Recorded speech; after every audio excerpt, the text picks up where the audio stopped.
I remember countless times when my father shared life lessons while working on the old radio in his workshop. Those moments were calm, yet full of wisdom, teaching me that life's path can be unexpected and tests your resolve. Years later, even after settling into my own home, that sense of preparedness stayed with me. One crisp November morning, I followed my usual weekend routine, enjoying the sun as I polished my 2008 Bullitt Mustang. While others found peace in golf or naps, I found mine in car washing, where my thoughts wandered freely. I had grown used to viewing each day as a gift, not knowing how drastically things were about to change. The weather forecast hinted at a rare stretch of warm autumn days, giving me a little more time with my Mustang before switching to my winter Jeep. As I organized my car supplies, a car suddenly screeched to a stop in front of my house. It was Judy, my mother-in-law, her face red and tear-streaked. She rushed toward me and grabbed me, crying uncontrollably. "Come inside, Judy," I said softly. I guided her to the kitchen and sat her down. "Would you like some tea?" I asked as she muttered through her tears. After moving her car and calling my wife Penny downstairs, I returned with tea and a slice of chocolate cake. Judy and Penny, sitting close, looked more like sisters than mother and daughter. At 25 and 43, they shared the same tall frame and long hair, with only a few signs of age marking Judy. "Thank you, Donnie," Judy said, her voice breaking. "Pen, you're lucky to have him. You'll never know what it's like to find out your husband is cheating." I was stunned. Ed, Penny's dad, was unfaithful. Judy, still beautiful and kind, deserved better. Penny tried to explain, saying men are biologically wired to spread their genes, a theory she had learned in college. "Society excuses men for it, but condemns women," she added. "It's not about other men," Judy said, her voice trembling. "It's about your father, who promised to be loyal." The doorbell rang, cutting the tension. I opened the door to find Ed, looking defeated. "Is Judy here?" he asked quietly. I nodded and stepped outside, letting him in. Taking up the hose, I resumed washing my car, trying to clear my mind, when laughter broke out behind me. As I turned around, Penny wrapped her arms around me, resting her head on my shoulder. "Donnie, do you love me?" she asked. "Of course, Penny. You know that," I said. "I'm dealing with a family crisis, and I need your help," she continued. "Can you cook the steaks and help calm my mom down? They might actually get divorced this time." "Has this happened before?"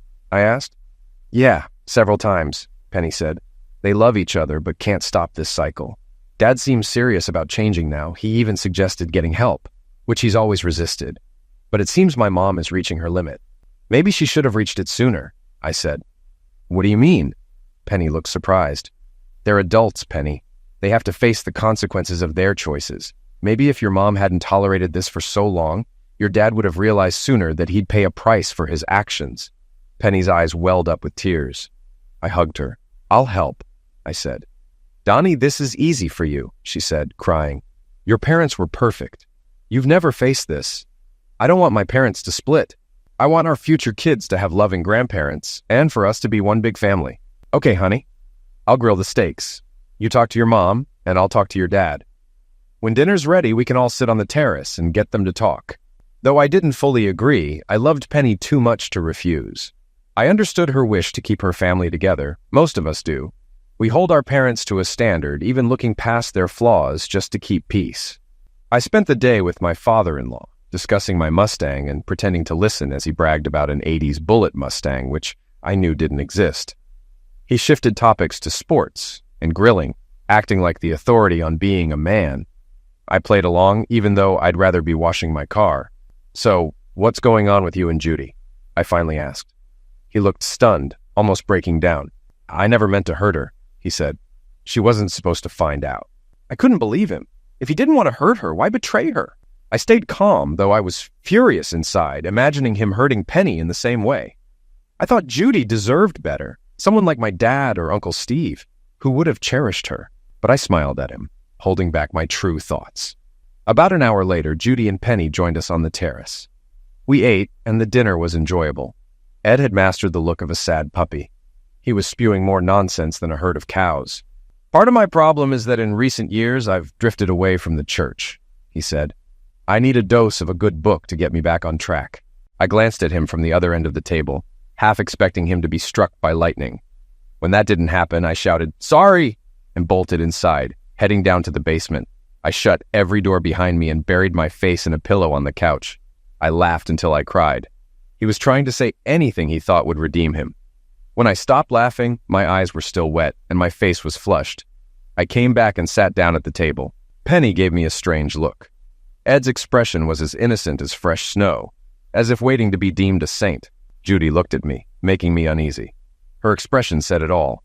She was in deep emotional pain, on the verge of cutting this man out of her life forever and hoping her daughter and I would help her make the right choice. "So, Donnie, do you think counseling could be the answer?" she asked. I looked at Ed, who subtly nodded at me, and then at Penny, who was hoping to save her parents' marriage. She nodded too, almost imperceptibly. Then I met Judy's eyes. There was no hint of deceit. I did it purely for selfish reasons. I knew Penny would be angry if I didn't. I lied. "Counseling is meant to help you work through problems in your marriage," I said. "A good therapist can sometimes help you see things about yourself and the relationship that might go unnoticed. They help you spot behavior patterns that aren't obvious." It wasn't entirely false. I'd heard it on a show about therapy on the Science Channel, so it was probably true in some cases. Judy believed me, nodded, and said, "Okay, we'll try." She reached across the table to take Ed's hand and smiled at him. Penny looked at me, glowing with joy. I felt sick. I'm a predator. Sometimes I skip vegetables and only eat meat so I can have more steak or roast. But that day, I almost gagged. I felt awful for what I had done. "Sorry to interrupt, ladies," I said, "but I need to show Ed something about my car." While they cleared the table and loaded the dishwasher, I led Ed to the garage. "Hey, your car's not in here," he said, smiling. "It's in the driveway." I grabbed him by the collar and shoved him forcefully against the garage wall, causing the clock to fall and break on the floor. "Listen carefully," I whispered. "This is the first and last time I lie to save your sorry, cheating self. If you hurt her again, you'll have bigger problems than divorce. Understand?" He nodded quickly. I pushed him against the wall again for emphasis. Then we went back inside. "They sure don't make them like that anymore, do they, Ed?" I said, returning to the kitchen with a smile. Ed tried to grin, but his head hurt and he was stunned. No one had ever spoken to him that way. Penny came out of the pantry and noticed something I hadn't. "Dad, you've got a bump on your head," she said. "Where did that come from? Are you okay?" I laughed. "A clock fell off the wall and hit Ed while we were in the garage. His head's as tough as a rock. He broke the clock. He's a tough old guy." Ed nodded mechanically. A month and a half later, just 3 days after Christmas, I was holding Judy's hand as we walked into the morgue. The room was unexpectedly cool, and a man who looked almost as lifeless as the bodies he tended greeted us.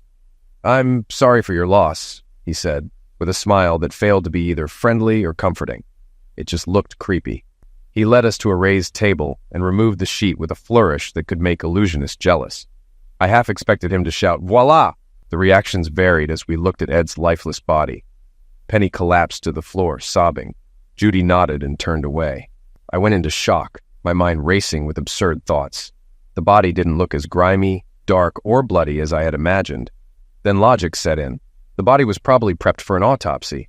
The bullet holes weren't neat circles like in movies. They were ragged slits. It was clear whoever did this was deeply disturbed. "Can you identify the deceased?" the morgue employee asked. Judy and Penny nodded sadly. "I'm sorry for your loss. Have a good day," he said as he turned away. Judy and I took Penny's arms and led her out. The detective who brought us was waiting. He put on his hat and approached us. "So the deceased was your husband?" he asked Judy. She nodded, squeezing my hand. "When he didn't come home from work, I got worried. Ed always called," she said. The detective sat us down and offered a drink. I declined after glancing at the old coffee maker. "What happened to him?" Penny asked. "I can't share all the details, but it'll be in the news soon. Your husband, your father, was found shot at the Sleazy Easy Motel.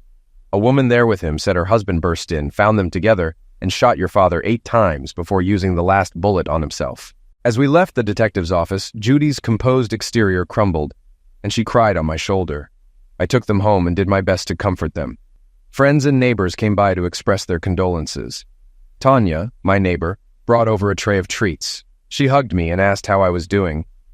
Tanya was striking, with short blonde hair and a fit yet curvy figure. She was the type who could chat or play sports and then dress up and look stunning. "How are you holding up?" she asked. I shrugged. "It's okay, we're friends," she said. "I saw him here often, chatting with you while you worked on your Mustang. If my husband spent as much time on me as you do on that car, I'd be thrilled." "Tanya," I said quietly, "I couldn't stand him. He was a chronic cheater and it was just who he was." She chuckled. And Judy is so kind, I added. Once she's over this, she'll be better off. You're wrong, she said. Women, especially of her generation, don't move on. He was her first everything. She loved him no matter what. Without him, she'll be lost. Tanya was partly wrong. Judy's resentment of Ed deepened. At first, she refused to attend his funeral. I convinced her to go for Penny's sake. Penny was upset with both of us. I didn't want to speak at Ed's funeral because I had nothing good to say. One of his friends did the honors. His eulogy was telling. We're here to say goodbye to Ed Bauer. Ed was Ed. You should have known him. Even after 45 years of friendship, he couldn't find anything kind to say. Life was hard for Judy after the funeral. Small things, like TV scenes involving infidelity, made her angry. Penny and I often discussed how to help her. Penny seemed to move on more easily, as Ed wasn't a daily part of her life. 3 months later, we hosted a gathering with friends and invited every eligible man we could think of for Judy. At 43, she looked youthful, more like Penny's sister. The issue wasn't finding men they were interested. It was Judy. She was kind and sweet, but didn't know how to flirt or socialize. When she started dating at 18, Ed, already twice divorced at 25, charmed her and married her. He was the only man she'd ever known. Judy didn't know how to navigate the social scene. We didn't expect success right away and thought we'd need more gatherings before seeing any progress. The issue began after the party. While cleaning up, I spotted Penny's phone on the counter. It buzzed with a new message. Meet me tomorrow at the same place at 12. Shocked, I scrolled through the previous messages and found out Penny had been making plans with another man. My mind reeled. How was this happening? We had a very active relationship. So when did she find time for someone else? Holding that phone, I felt sick and foolish. Penny had defended her father's cheating, saying it was just his nature. Maybe she was similar, taking after him. I was expected to act like Judy, accepting and forgiving. Judy loved Ed despite everything and forgave him repeatedly. Maybe her deepest anger came from not being able to forgive him one last time after he died. Penny interrupted my thoughts, smiling. You're not helping clean up, but that's okay. Let's go to the bedroom, she said. I need to work on the brakes, I replied, watching her reaction shift to disappointment and anger. How long will it take? She asked. All night, if I do them all, I said. Can we try tomorrow? She hesitated. Maybe I have other plans tomorrow, she said with a smile. Her words made me angry. I knew something was off, and whatever was happening, it would end now. I wish you'd just come to bed, she said. I need to work on the brakes after hosting your mom's party all day, I responded. If you love me, you'll wait, she said. If you love me, you'll let me finish, I shot back. What's wrong, Donnie? She asked. Usually you're always interested, and today, after helping my mom, you're not. Women today kept telling me how lucky I am to have you, she continued. Even Tanya joked about what she'd do if I wasn't around. Things can wait until tomorrow, I said, walking away. Okay, she called after me. I realized her urgency was because she wouldn't be interested tomorrow. She'd pretend to be tired after meeting the man at the motel. Maybe I was overthinking it. But I remembered a story from a show about a jealous husband who ruined a car thinking his wife was cheating, only to find she bought it as a gift for him. It ended in divorce. The next morning, I went to work as usual. Penny made breakfast and leaned over to serve bacon. I hugged and kissed her. So last night your car won, but today you're ready? She teased. Sorry, I said. I love you, Pen, and kissed her deeply. What's gotten into you this morning? She asked, smiling. I just wanted you to know how much I appreciate you, I said, hoping it would stop her from making a regrettable decision. If I was wrong, no harm done. I went to work and focused on my tasks, finishing early. At 11:30, I left. Penny called as I stepped out. Hey, darling, she said. Want to have lunch? Sure, I said, relieved. At home or out? Wait, I have another call, she said, pausing. Moments later, she returned. Can we reschedule for tomorrow? Mom needs me. I'll be busy tomorrow, I replied and hung up. I called Judy. Hi, how's your day? She asked cheerfully. Better after talking to my favorite brother-in-law, she joked. I'm your only one, I said dryly. Still my favorite, she laughed. Have you talked to Penny today? I asked. Yes, she mentioned wanting to chat with me. Great. Just wanted to invite you both to dinner, I said. Sounds nice, she replied. This call delayed me, but it confirmed Penny was checking if I was at work. I drove to the motel and spotted her car. I bribed the cleaning lady to unlock the door. Inside, I saw a familiar back. Pulling him off the bed, I threw him to the floor and hit him. He didn't fight back. Donnie, stop! You'll liquidate him! Penny shouted, trying to intervene. I stood, brushed her hands away, and said calmly, "Don't touch me again." I called my secretary to say I wouldn't be in.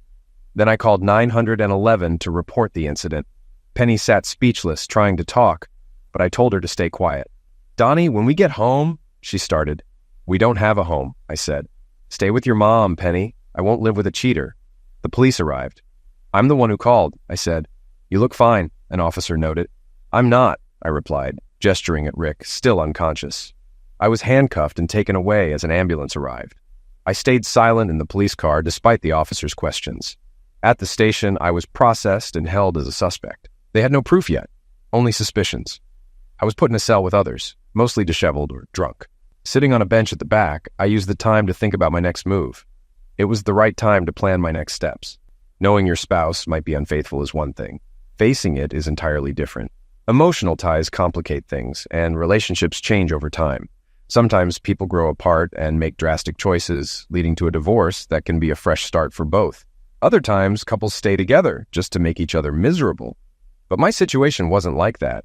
I deeply loved Penny and planned to spend my life with her. That's why finding her with Rick in that motel hurt so much. It felt like part of my soul was torn away. I didn't understand it. We had a good relationship and were close. Rick was older, overweight, balding, and nearly her mom's age. Why would she choose him?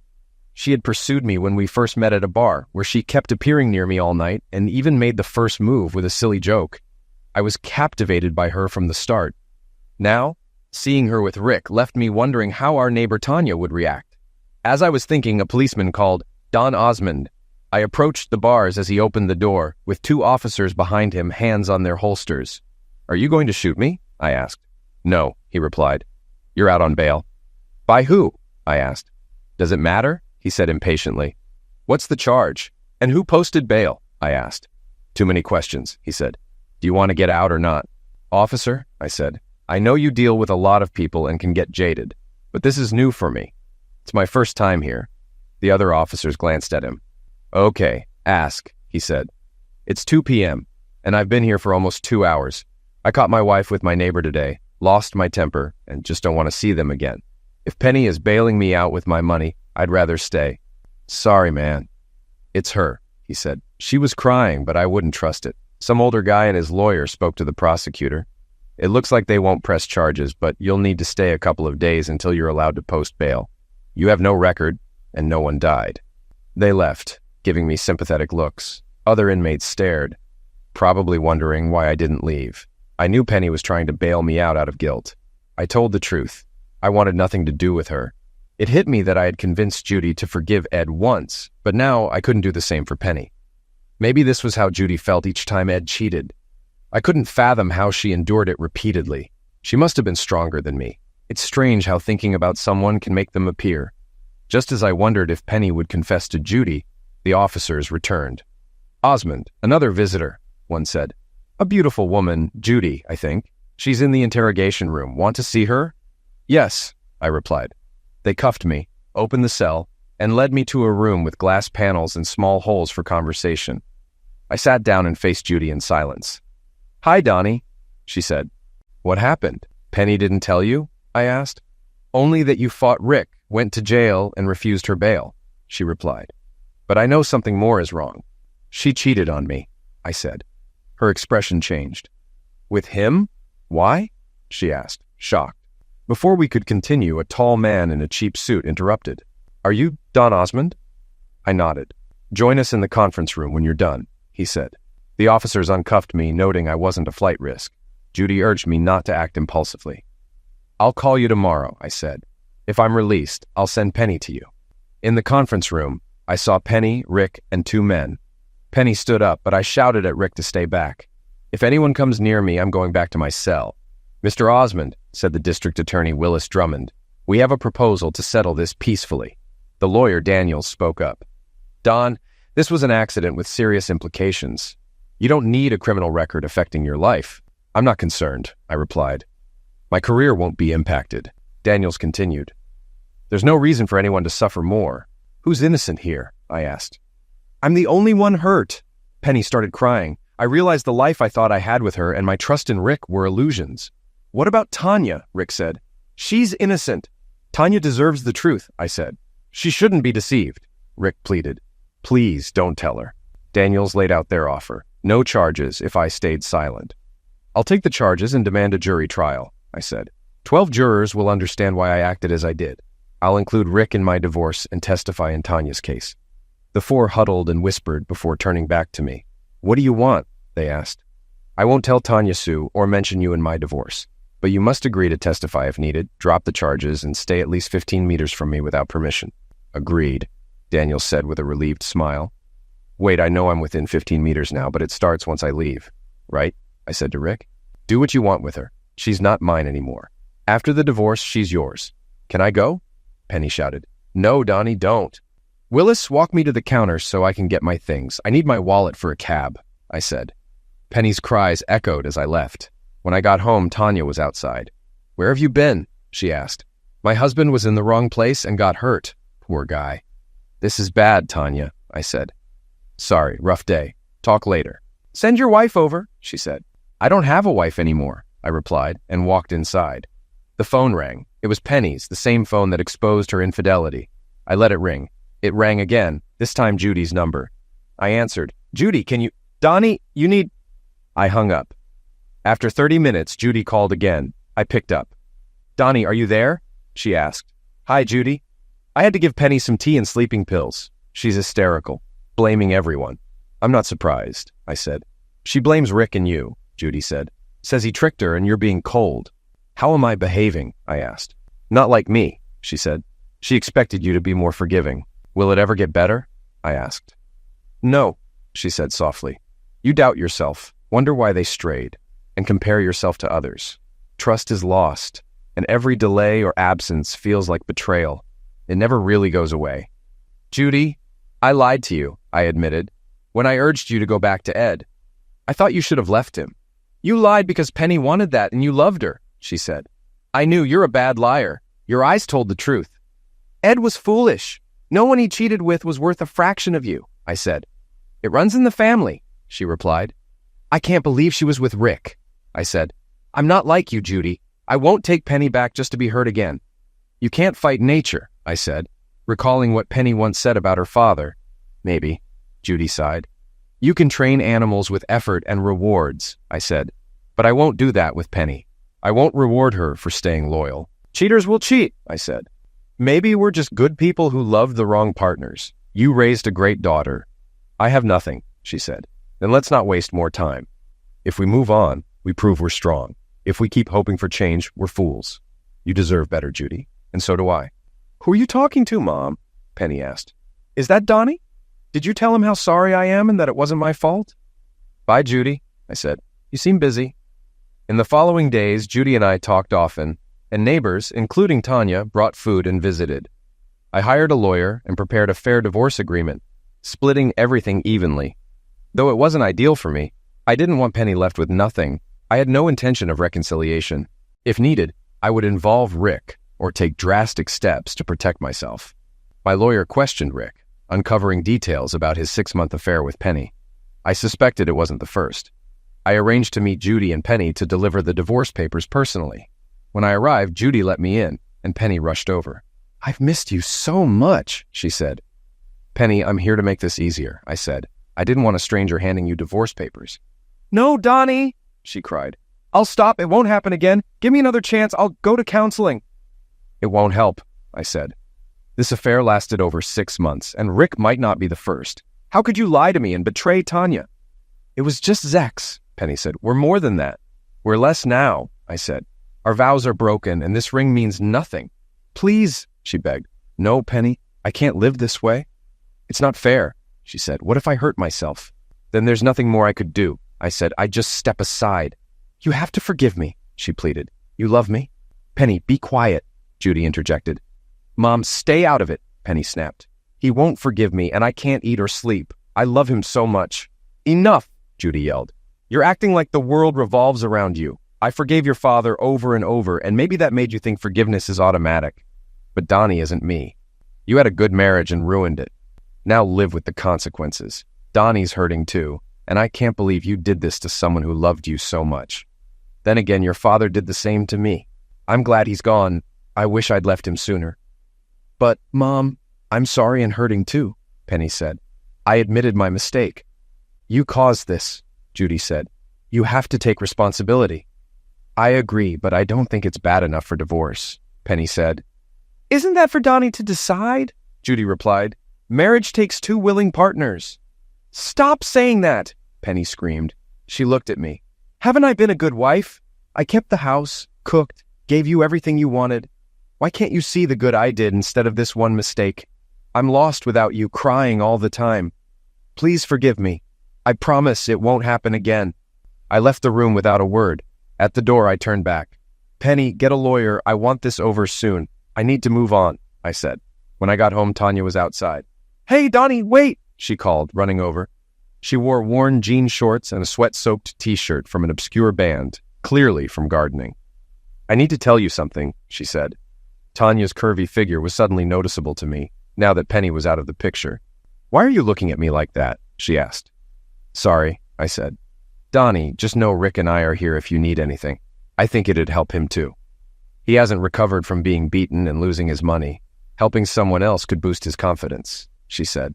I glanced at her chest, and she noticed, crossing her arms with a smile. You'll be okay, but remember, I'm married, and you're not that type, she said. I forced a smile. I know you're going through a tough time. Whether you and Penny work it out or not, maybe a break would help. I can arrange a trip through my travel agency, she offered. I thought about telling her the truth about Rick, but decided against it. Hurting her wouldn't help anyone. Rick might actually be trying to be a better husband now. It's a singles cruise, 10 days of sun and fun. It might be good for you, she continued. I'll think about it, Tanya, but I need to wait for the divorce, I said. See? You're kind. I hope Penny realizes what she's lost. Let me know about the cruise, she said. I focused on finalizing the divorce and rebuilding my life. I requested a transfer and explained why. My boss found an opening at our Phoenix plant, perfect for a fresh start. The warm weather and year-round driving appealed to me. I had to leave everything and everyone I knew, but that's how new beginnings work. I told Judy about my move, and she was sad but understanding.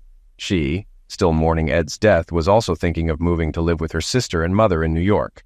I asked her not to tell Penny about my plans. I won't have to, Judy said. Penny's obsessed. She spends her time watching you, terrified you'll move on, especially with Tanya. She cried for hours after seeing you talk to her. She laughed at the thought. It's not impossible, I said. It really is, she replied. You love her, Donnie. I saw you struggling with it the other day. I'm glad you couldn't forgive her. She's my daughter, and I love her, but I love you too. We both know who she is. At least when this is over, you'll have a friend in Arizona when New York gets too cold, I said. And you'll have a place in the Rotten Apple for a bit of non-New England culture, Judy laughed. Promise me we'll stay in touch. I have no choice, I said. I've only truly loved two people, and one doesn't love me back. So that leaves you. Judy's tip about Penny tailing me was helpful. I started noticing her whenever I went out. One night I went to the movies and spotted her following me. I decided to play along, pretending to wait for someone and buying a ticket through my app. I called Judy to tell Penny that my date was inside the theater. Penny approached, fuming. I dashed into the theater, picked up my ticket, and entered as Penny was stopped by security. She couldn't find out which of the 15 movies I was seeing. 2 hours later, I exited, waving as if I were saying goodbye to someone. Stop it, Donnie, Penny said. I know you were alone. I followed you. Get used to it, I said. I won't be alone forever. One day I'll meet someone and start over. You already have, Penny said. She's just like me. You need to get past my one mistake. I laughed and drove away, realizing Judy was right. I trusted her not to reveal my plans, but I still needed a way to leave without Penny finding out. The solution came from an unexpected source. The next day, I heard a knock at my back door. Rick stood there, nervous and unsure. I didn't want to come. She made me, he said, glancing at Tanya on their porch. She waved. Come in, I said loudly enough for Tanya to hear. I did what you asked and appreciate your silence with Tanya. But Penny's threatening to tell her everything if I don't help her win you back. She thinks it's unfair that only one of us keeps our marriage. I stared at him, realizing this could work in my favor. Rick, go along with it, I said. He looked surprised. Does she know about the cruise Tanya booked? I asked. No, I don't think so, he said. Then tell her about it. Make it seem like a chance for us to talk, trapped on the same ship. Okay, anything to save my marriage, he said. The next day, Tanya called. "Donnie, Penny found out about the cruise. Should I book her on a different one or put her in your cabin?" she asked. "It's a singles cruise, but I could pair you up." "Do you get a commission for these bookings?" I asked. "Yes, but I don't push that on friends," she said. "Tanya, let her pay for it all. You're doing me a huge favor." "Are you two getting back together?" she asked. "No chance," I said.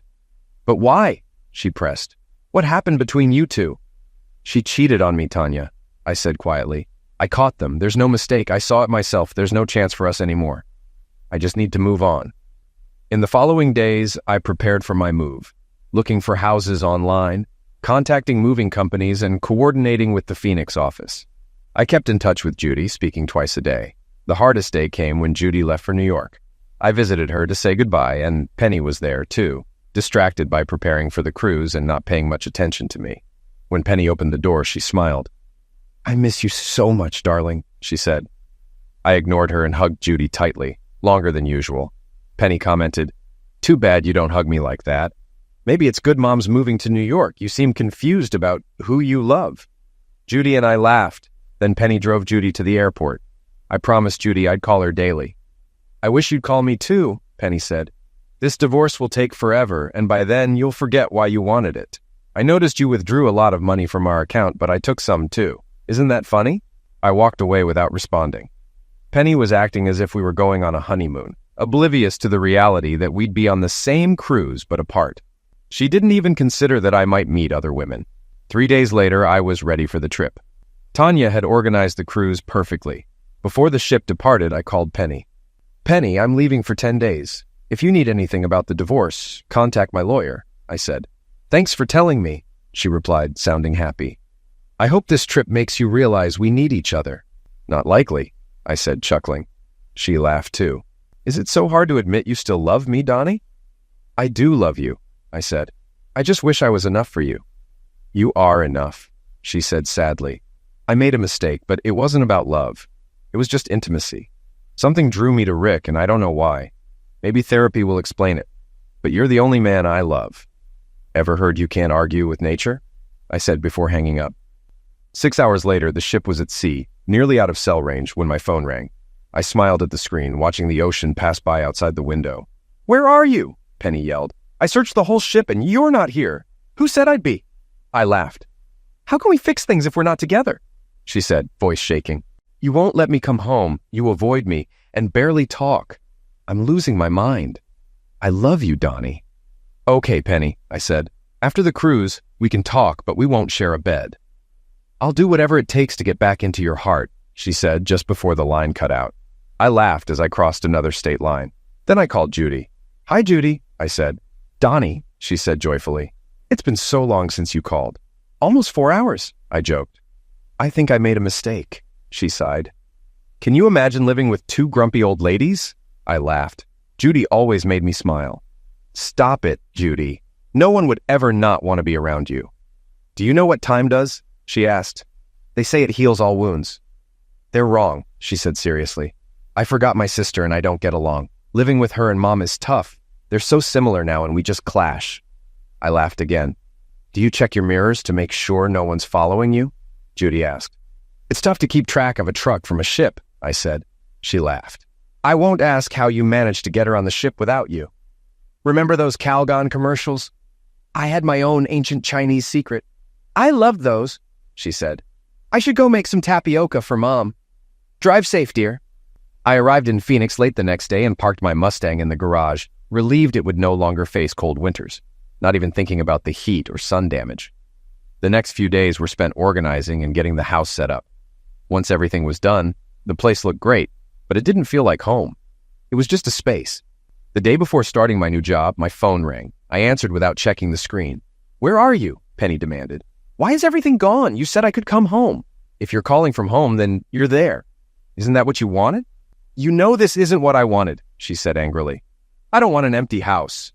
It's as bad as this ridiculous divorce." "Don't worry about the divorce," I said. "Without solid evidence, your lawyer and mine said I was at a disadvantage. The case about your affair with Rick is closed." "Really?" she said, surprised. "Where are you then? I'll come to you." I filed again, and this time I won't be kind. She laughed. "What difference does it make?" Call your lawyer, Penny. He has the file. Not only will I get a divorce, but you might end up with almost nothing. And Penny, if you want to talk, do it soon. I'm changing my number tomorrow." An hour later, Penny called back. "Okay, Donnie, you win. I signed the papers." "How did you get the video?" "I hired a private investigator to go on the cruise. I knew without me there, you'd indulge yourself. I gave you freedom. You can't fight nature." I never watched the video. I didn't want to see someone I once loved with strangers, but thanks for proving me right. "Donnie, I can change," she said. "I don't think you can or should. Now we're both free. I can find someone who loves me the way I need." "You don't understand," she cried. "It's me. My father loved my mom more than anything, but he still cheated. It was just Zex. What they had was real love. That's why she never left him. We're the same. You'll miss me. And when you do, I'll be here. But I'll make you regret it. You'll have to beg before I take you back." 3 weeks later, I made my usual call to Judy and noticed sadness in her voice. "Judy, what's wrong?" I asked. "I'm fine, just feeling a bit off," she said. "Don't lie to me, I know you," I said. "Tell me what's going on." "Donnie, moving here was a mistake," she said. "I used most of the money from selling my house to pay back taxes and make some improvements. Now I'm stuck. I still get Ed's pension as a monthly check, but it just covers my expenses. I can't afford to move again or buy another house. I thought living with my family would be great, but I probably just didn't want to be alone. I spent over 20 years living with someone." "It's good you still have family to stay with," I said. "Oh no," she said. "You don't know what Penny's been up to since your divorce?" "No, I don't," I replied. "But I wasn't talking about her. Why not come here and stay with me? I have plenty of space, and I'd love to have you around." "Donnie, are you serious?" she asked. "I can't live with you. You're my daughter's ex-husband." "Not a husband anymore," I said. "Why don't you come visit? If you don't like it, you can always go back to New York." There was a pause. "Okay," she said. "Maybe a week away would be nice. I need to make sure you're okay. I visited Penny and your old house. It's so different now." Judy came to stay for a week and enjoyed it so much she didn't want to leave. We spent time exploring the area, something I'd never done before. We also went shopping, and she made me buy things for the house. By the end of the week, my place finally felt like home. The thought of her leaving made me sad.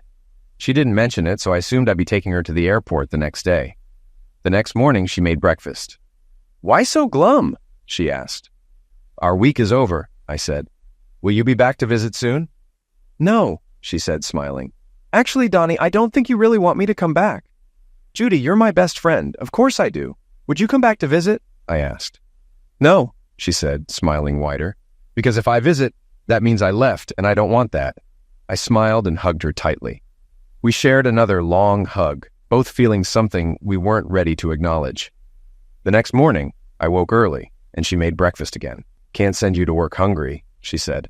"Besides, I need the car for grocery shopping." "Are you sure you don't want to drive the truck?" I asked. She pouted and held out her hand. The alarms didn't go off in my head. Although I never let Penny drive my Mustang, giving Judy the keys felt right. I placed them in her hand and was rewarded with a smile that brightened my day. After breakfast, we got in the car, and I drove to my office. I expected her to leave, but she came inside with me. She toured my office and met my secretary. Smiling, she guided me to my office. "Why aren't you with any of them?" she asked. "She's not my type," I said. She laughed and said she'd pick me up after work. That evening, we grilled steaks on the porch and watched the sunset. I noticed she had done more than just shop. She'd added decorations, a painting here, a trinket there, making the house feel more like home. I asked her about it, and she smiled. "I was on my feet all day, but it was worth it if you like it." "I love it. It's beautiful," I said. "Wait until you see the new sheets tonight," she teased. I took off her shoes and started massaging her feet, beginning gently. As she sighed and relaxed, I increased the pressure, moving up to her ankles and calves, her head tilted back, eyes closed. I stopped there, surprising both of us. She smiled. "That was amazing," she said. I nodded, unsure of what to say. Over the next few weeks, our relationship slowly deepened. What I'd always felt for her came to the surface. Evenings with Judy became the highlight of my day. Sometimes we'd take long walks down quiet roads, photographing the scenery. Other times, we'd go to the city for movies or new restaurants, but we both cherished the quiet nights at home the most. I often suggested going out, afraid of what might happen if we spent too much time alone. Judy frequently asked for massages, sometimes for her feet, sometimes for her neck and shoulders. These massages grew more intense over time, Foot massages would start at her feet and end above her knees, while shoulder massages would sometimes brush the top of her chest. After about 5 months of living together, the turning point came. It was Judy's birthday, and I wanted to make it special. I bought her a diamond necklace and reserved a table at one of the city's most upscale restaurants. Dinner was wonderful, and a violinist played a playful jazz rendition of Happy Birthday. When I slid the box across the table, her eyes lit up at the sight of the necklace. She gasped and asked me to put it on her.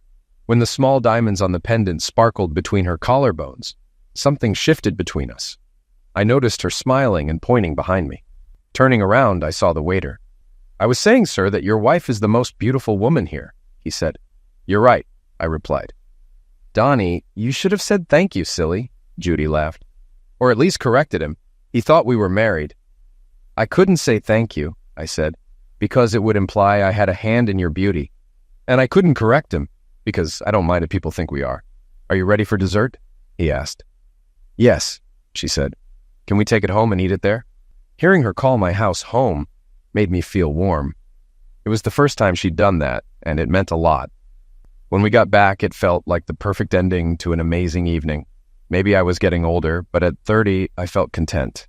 I didn't need more. A year ago, if Penny and I went out and the night didn't end with intimacy, I'd be disappointed. But watching Judy walk in front of me, her hips moving gracefully under her dress, was enough. Her beautiful smile was the most fulfilling part of the evening. Unlike Penny's smile, which was more about teeth and lips, Judy's smile lit up her entire face and seemed to come from her heart. I cherished these moments and would never do anything to risk them. Penny's words echoed in my mind. The woman I should spend my life with looks like this. Just like her. She meant herself, but I realized Judy fit that description. She was more loving, and I could trust her completely. I changed out of my suit and hung it up. While showering, I replayed the evening's best moments and hoped Judy had enjoyed her birthday. When I got out and climbed into bed, the sheets were warm, and I wondered how Judy had managed that, until I realized I wasn't alone. "What?" I said, surprised. "Shh," she whispered. "This is special. I didn't want the night to end this way. I'm not my daughter, Donnie. I'm not a young girl anymore. But it's been a year since Ed died, and I'm still a woman. I've noticed you haven't dated or been with anyone these past 5 months. I think we both need this. Let's make 2 rules. First, no strings attached. It's just tonight.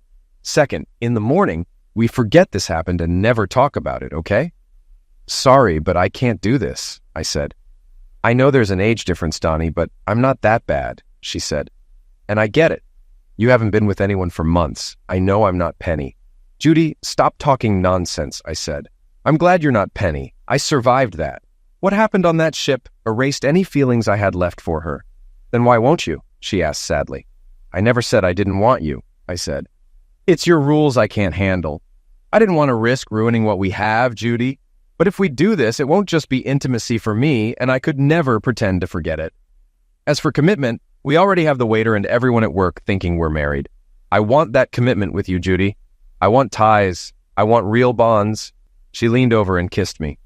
A kiss so perfect, it felt like one you'd want to experience for the rest of your life. Our lips met softly, then pressed harder, tongues exploring, seeking connection, as if trying to draw out each other's essence. I wanted Judy more than anything.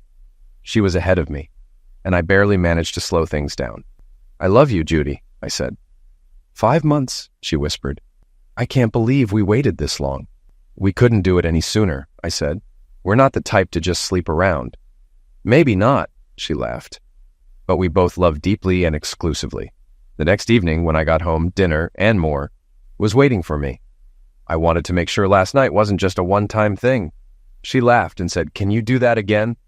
We set a rule. Never mention Ed or Penny. The past stayed in the past, and we focused on the future. We shared so many new experiences that there was no room for the past. We did many things together for the first time. Marriage never came up, though everyone assumed we were that serious. We were too caught up in the present and planning for the future to dwell on it. Things continued smoothly until reality caught up with us. We made one mistake. When Judy moved in, we had to ship her belongings from New York. Penny, searching for her mother, visited her grandmother and aunt, who, unaware of our situation, shared the address. What followed was a series of unfortunate coincidences. One Saturday, I went shopping for a barbecue and planned a relaxing day with Judy on the deck hammock. While I was out, Penny arrived at our porch. Judy had no choice but to let her in, hoping I'd be gone long enough for her to send Penny on her way. Penny quickly realized her mom wasn't living alone and that her housemate was a man. Judy confirmed it and said, "I'll meet you for breakfast tomorrow." Penny drove off but spotted my car and recognized it. Unfamiliar with the roads, she got lost for a while. I returned home and Judy chose not to share any bad news until we had some time to relax. We were grilling steaks and almost completely at ease, with Judy playfully yelling for me to refill her drink when we noticed someone peering over our 6-foot fence. Penny's eyes were wide with shock and she began screaming like a banshee. We let her in, though she looked like she could burst. "I can't believe any of you," she shouted. "Especially you, Mom. What would Dad think? How could you get involved with your daughter's ex-husband?" "Penny, we're not married anymore," I said. "Then why are you here?" she demanded. "I came looking for my mom," she said, frustration in her voice. "I thought she'd help me find you, not replace me. I need some help." "What kind of help?" I asked. "I've lost most of the money you left me, and I'm close to losing my house. I was hoping you'd give me another chance." "I know how foolish I was," she said sadly. "Sorry, Penny, but that's not going to happen," I said. "You can't fight nature." "Yes, you can," she argued. "If you really try, anything's possible. I swear I've changed." I smiled. I was talking about Judy and me. It's in our nature to love deeply and stay that way. We can't fight it. Go home. I'll put some money in your account, but you'll need to find a job. "Why can't I stay here with you?" she asked. "Penny, your presence only reminds me of what you did and makes me angry all over again. That's why I left the city in the first place. Do you need money or not?" "Of course," she said, then turned to Judy. "You're the one who doesn't want me here, aren't you? Mom, you know that if I had a chance to fight for him, you'd lose. And Donnie just goes along with you, like before. He's confused, thinking he loves you. But deep down, he still loves me. He stays because you're like me, but he knows you won't betray him." Judy and I both laughed at Penny's words. We had talked about her and our past enough that it no longer affected us. I would always choose Judy's kindness and calm personality over Penny's impulsiveness. Judy appreciated that she was the only woman who had my attention, and my deep affection for her was a powerful attraction for both of us, making our relationship vibrant and full of energy. Penny left the next morning, still angry that we didn't let her stay. It would have been too uncomfortable. Judy and I were content with our life as it was. In some ways, we felt partially responsible for what happened to Penny, but we truly just wanted to move on with our lives. Later, we discovered that Penny had been involved with multiple men in the neighborhood, including some friends. This became the subject of local gossip. One morning, Tanya noticed men leaving Penny's house and confronted them. She said, "You should be ashamed for embarrassing your wives with the neighbor's affair." One of them retorted, "Mind your own business and watch your own husband." They revealed that Rick had been the first in the neighborhood to be with Penny, which was why I divorced her and left. Tanya confronted Rick, and 2 days later, he confessed. When Penny came home and dropped her bags inside, she had an odd feeling. She thought about calling someone to lift her spirits, but as she reached for the phone, she saw Tanya sitting in the dark.